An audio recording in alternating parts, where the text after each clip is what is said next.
அந்த emotion first ஆகிட்டுருக்கு, burn ஆகிட்டுருக்கு. ஸோ அந்த பேர்ன் ஆகிட்டு இருக்கும்போது இப்போ என்ன செய்யுது, இப்போ இங்கேயும் இவரும் கொஞ்சம் ஒரு ஸ்டேஜுக்கு வந்துட்டார். செக்யூரிட்டி போய் தள்ளி விழுந்து கை அவருக்கு அடிபட்டு உடஞ்சிது. கண்ணாடி காலி. அந்த இன்னொரு வண்டியில் கண்ணாடி காலி. சின்ன வயசுன்னு வச்சுக்கோமே, அவருடைய வயசு 25ன்னு வச்சுக்கலாம். ஸோ இப்போ அந்த 25 வயசு சின்ன ஒரு மேனேஜரோ இல்லை பாஸோ அவர் என்ன செஞ்சார், இவர் தள்ளி விட்டார்.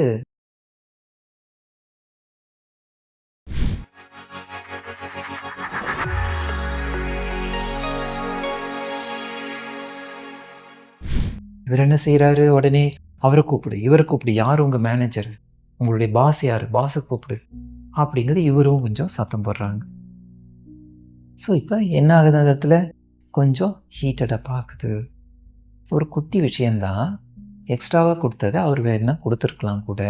அவருக்கும் ஏதோ ஒரு கடுப்பானதுன்னா அவரும் கொஞ்சம் காமிக்கணுன்ட்டு இல்லைன்னு காமிச்சிட்டார். இப்போ அவங்களுக்கு கூப்பிட்டு இவங்களுக்கு கூப்பிட்டு இவர் சத்தம் போடுறாங்க.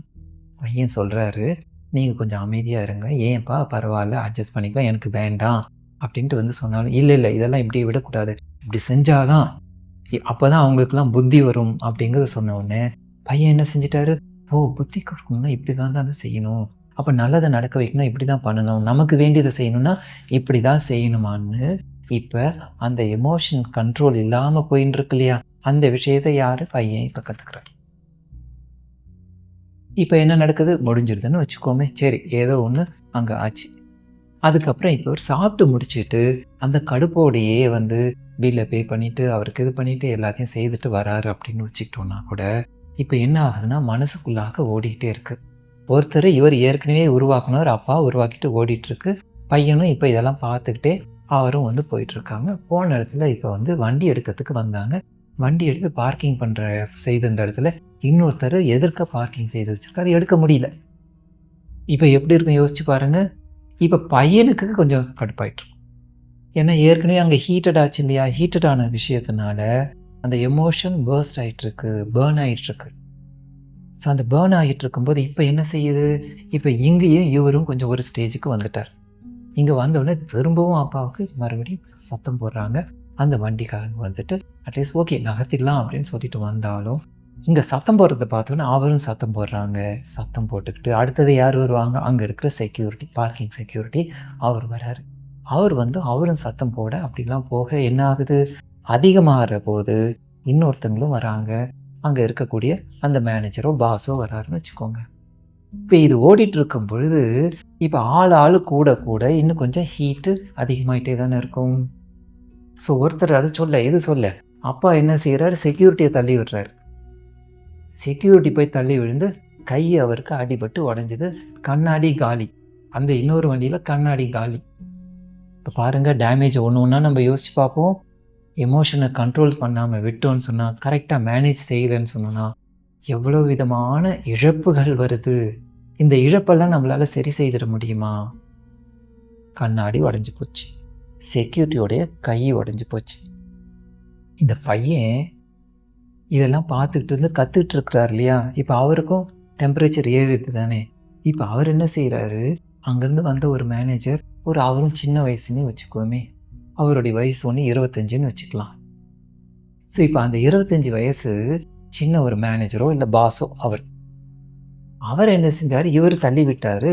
தள்ளி விட்டது அவர் போய் விழுந்த இடம் கல் இருந்திருக்கு. கல்லில் பட்டு என்ன ஆயிருப்பாங்க, முடிஞ்சு போச்சு. இப்போ பாருங்கள், உயிர் இழப்பு. இப்போ உயிர் எழுந்ததுனால அதோட முடிஞ்சிடுதான்னு கேட்குறாரு. வேதாத்ரி மகர்ஷி போர்ன்னு சொல்லும்போது இப்படி தான் சொல்லுவாங்க, ஒவ்வொருத்தராக இப்படி எதுவாகும், கடைசியில் அதனால் வந்து அவதிப்படுறது யார் தெரியுமா, வீட்டில் உட்காந்துட்ருக்காங்க பாருங்கள், இதில் யாருமே சம்பந்தப்படாத ஆட்கள். இப்போ இவங்க உயிரே இழந்திருக்கு. ஒருத்தர் கை உடஞ்சதுனால அவர் நாளைக்கு வேலைக்கு வர முடியாது. வேலைக்கு வர முடியாமல் அவருக்கு சம்பாத்தியம் போச்சு. அந்த ஃபேமிலி என்ன செய்யும், கஷ்டப்பட போகுது அந்த ஃபேமிலி.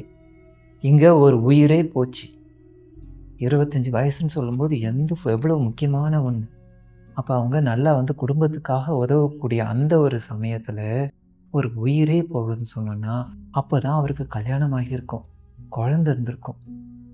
இப்போ என்ன ஆச்சு? யார் பாதிக்கப்பட்டாங்க பாருங்க? அவங்களுடைய வாழ்க்கையே போச்சு. எப்படி இருக்கும் அவங்களுடைய துயரம் வந்து, அந்த கஷ்டங்கிறது வந்து யாராவது போய் இதை வந்து நம்ம வந்து ஏதாவது காம்ப்ரமைஸ் செய்து அதை வந்து சரி பண்ணிட முடியுமா? கன்வின்ஸ் பண்ணலாம். அதுக்கு நேரான வந்து அந்த இழப்புக்கு தேவையான ஒரு இதை வந்து நம்ம வந்து பேலன்ஸ் செய்ய முடியுமானா முடியவே முடியாது. கார் கண்ணாடி உடைஞ்சது. எல்லாத்துக்கும் மேலே ஒரு கோவப்பட்டு இது பண்ணாங்க இல்லையா, ஆரம்பிச்சாங்களே, அந்த ஆரம்பிச்சது அவங்களுக்கு இப்போ என்ன ஆகியிருக்கும்? உயிர் காலியாச்சு. ஆரம்பத்தில் என்ன பார்த்தோம்? அந்த டேமேஜுங்கிறது எந்த இடத்துல பெருசாக இருக்கோ அவங்களுக்கு தான் கடைசியில் தண்டனை. இப்போ இந்த டேமேஜை கிரியேட் பண்ணது யாரு? இவங்களுக்கு என்ன ஆகும்? அவங்க கண்டிப்பாக தண்டனைக்குரியவர்கள் உள்ளே போயிடுவாங்க. அவங்க 2 பேருமே இப்போ உள்ளே போகணுன்னா அவங்களுடைய ஃபேமிலி என்னாச்சு? இப்போ பாருங்க, ஒரு இடத்துல ஆரம்பித்த விஷயம், ஒரு இடத்துல சாப்பிட போனோம். சாப்பிட போன இடத்துல கொஞ்சம் நமக்குள்ளாக மனசு கொஞ்சம் வந்து பொறுமை இல்லாமல் ஏறி போன ஒரு காரணத்தினால என்னெல்லாம் செயினா ஆகி கடைசியில் எத்தனை குடும்பங்களே பாதிச்சிருக்கு. இப்படி தான் போர்கள்லையும் பல பேர் கை காலை இழக்கிறாங்க, உயிரை இழந்துடுறாங்க. அந்த உயிரை இழந்துட்டு கடைசியில் பார்த்தோன்னா அவங்களுடைய குடும்பங்களே கஷ்டப்பட்டுட்டு இருக்கு. யாரோ ஒருத்தருக்காக சண்டை போட்டு, யாரோ ஒருத்தரை பிடிக்கலன்னு சொன்னதுக்காக சண்டை ஏற்படுத்தியிருப்பாங்க. ஏதோ ஒன்று செய்துட்டாங்கிறதுக்காக சமரசம் அப்படிங்கிற ஒரு விஷயம் அந்த இடத்துல பேஷண்ட்டாக அதை ஹேண்டில் பண்ணியிருந்தோன்னா, அதை பொறுமையாக எப்படி இதை வந்து சரிப்படுத்திக்கலாம் அப்படின்னு சொல்லி ஹேண்டில் செய்திருந்தா எங்கேயும் போருங்கிற விஷயமே இருக்காது. எப்படி குட்டியாக வீட்டில் நடக்குதோ, வீட்லேயும் இப்படி தானே நடக்குது. அதே போல் வெளியிலையும் வந்து நடக்கும் பொழுது அது மட்டும் இல்லை, அங்கே இன்னொரு முக்கியமான விஷயம் என்ன நடக்குது? நம்மளை பார்த்து நம்மளுடைய பிள்ளைகள், நம்மளுடைய நண்பர்கள் நம்மளை பார்த்து கற்றுக்கிட்டு இருக்காங்க. கற்றுக்கிட்டு இருக்கும்போது அவங்களுக்குள்ளாக அது போன உடனே இந்த ஃபோர்ஸும் சேருது. சேர்ந்த ஃபோர்ஸ் வரும்போது என்ன ஆகுது? இன்னும் பாதிப்பு பயங்கரமாக வெடிக்கிறது. இப்படி வெடிச்சு தான் இன்னைக்கு போர்கள்னு சொல்கிற பேரில் ஒவ்வொரு நாடுகளுக்கும் நடுவாக நாம் வந்து பயங்கரமாக எரிஞ்சிட்ருக்கோம். ஒரு சின்ன பாம் இன்னைக்கு கையால் தள்ளிவிட்டாலே ஒரு ஆள் போய் விழற இடத்துல என்ன இருந்திருக்கோ, நான் தெரியாமல் தான் தள்ளினீங்க, உங்களுக்கு அந்த நேரத்தில் கோபத்தில் தான் தள்ளினீங்க, ஆனால் என்ன ஆகுங்கிறத அந்த நேரத்தில் யோசிக்கல இல்லையா? அப்போ அங்கே என்ன வேண்டி இருந்திருக்கு? பொறுமைங்கிற ஒரு குணம் வந்து தேவையானதாக இருந்திருக்கு. அது இல்லாமல் போகிற ஒரு காரணத்தினால போய் விழுந்த இடத்துல ஏதோ ஒன்று இருந்ததுனால உயிர் எழுந்துச்சு. அங்கே இருந்தது தப்பா? அப்போ அங்கே கல் இருந்தது தான் தப்பு அப்படின்னு சொல்லலாம். கல் இருந்த இடத்துலையே தானே இருந்தது. நான் தானே அந்த பக்கத்தில் போய் ஏதோ ஒன்று செய்து விட்டேன். இந்த ஒத்துக்கிற குணம் நமக்கு வேணும். நம்மை நோக்கி பார்க்கணும். இதை தான் நம்ம என்ன பார்த்தோம்? டைரக்டர் மாதிரி நம்ம ஒர்க் செய்து பார்க்கணும். நம்மை நோக்கி போகணும். ஒரு ஆக்டிங் அதில் அந்த ஃபீல்டில் போய் பார்க்கணும். இப்படி செய்தால் என்ன ஆகும்? கதையுடைய முடிவு தெரியும் இல்லையா? ஒரு கதை எழுதுகிறவங்களுக்கு ஆரம்பித்து அந்த சீன்லாம் கிரியேட் செய்து முடித்த பிறகு அவங்களுக்கு என்ன இடத்துல கிளைமேக்ஸ் இருக்கணும், எந்த இடத்துல யாரும் சேர்ந்து என்ன மாதிரி பேசணும், ஃபைனலாக என்ன முடிவு அப்படிங்கிறது நல்லா தெளிவாக தெரியும். ஸோ கதை ஆரம்பிக்கும் போதே எனக்கு முடிவு தெரியும். அப்போ நான் கோவப்படும் போது எனக்கு என்ன வரப்போகுதுங்கிறது தெரியணுமா இல்லையா? இதுக்கு தான் செய்து பார்க்கணுங்கிறார். ஒரு விஷயத்தை எடுத்து அந்த விஷயத்துக்குள்ளார போய் இப்படி செய்தோன்னா என்ன ஆகும், வீட்டுக்குள்ளார இப்படி பேசினா என்ன ஆகும், ஆஃபீஸில் போயிட்டு ஆஃபீஸில் இந்த மாதிரி நான் பேசுகிறேன், எங்கெல்லாம் அது வந்து பாதிக்கும். இப்போ ஹோட்டலில் போயிட்டு பேசுனதுக்கு பார்த்தோம். ஆஃபீஸ்க்குள்ளார வந்து பாருங்களேன், இதே மாதிரி தான் ஏதோ ஒரு கோவப்பட்டு சின்னதாக வந்து சொல்லியிருப்பேன். எனக்கு ஏதோ மூட் அவுட் ஆகிட்டு சொல்லியிருப்பேன். அது அப்படியே சூப்பர்வைசர் போகும். சூப்பர்வைசர் டீம் லீட் பார்த்துட்ருப்பார். டீம் லீட் பார்த்தோன்னே அவர் என்ன செய்வார்? அவர் ஒரு இதை வந்து இன்னொன்று வந்து கொண்டு வருவார். அதுக்கடுத்தது ப்ராஜெக்ட் லீடர் இருப்பார். ப்ராஜெக்ட் லீடர் அவர் பார்ப்பார். அப்படியே பார்த்தோன்னா ஜென்ரல் மேனேஜர் போகும். எங்கேயோ இருந்து கடைசியில் ஏதோ ஒரு ஆக்ஷன் வரும். பெரிய இடத்துலேருந்து வந்து கடைசியில் வரும்.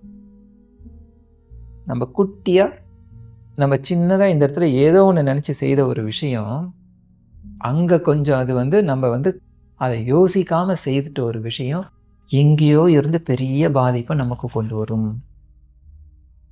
யோசிக்கணும். ஆஃபீஸில் எடுத்துக்கிட்டாலும் நாம், வீட்டில் எடுத்துக்கிட்டாலும் சரி, ஆஃபீஸில் எடுத்துக்கிட்டாலும் சரி, வெளியிடங்களில் எடுத்துக்கிட்டாலும் சரி, எந்த இடத்துல இருக்கிறோன்னு தெரிஞ்சு என்னுடைய வலிமை என்னங்கிறது எல்லா இடத்துலையும் போய் நானும் காமிச்சிடக்கூடாது. நான் பெரிய ஆள், யாரும் ஒன்றும் பண்ண முடியாது. எப்பேற்பட்ட ஆளாக இருந்தாலும் யாராவது ஒருத்தங்க சாய்க்கிறதுக்காக ரெடியாகவே இருப்பாங்க. முடியும். அப்போ நம்ம என்ன செய்யணும்? சரியான வழியில் பழக பார்க்கணும். இதை தான் வேதாத்ரி மகர்ஷி அவங்க அகத்தாய்வு செய்யுங்க. உங்களுக்குள்ளாக போய் உங்களுக்குள்ளாக இருக்கக்கூடிய இந்த தேவையற்ற குணங்கள் எல்லாம், இது கோபம்ங்கிற ஒரு விஷயத்த பொறுமை இல்லாத ஒரு காரணத்தினால அப்படிங்கிறத பார்த்தோம். எமோஷன்ஸுங்கிறது நிறைய விஷயங்கள் இருக்குது. ஆசைப்படுறதுனாலையும் என்னெல்லாம் நடக்குது? பேராசை.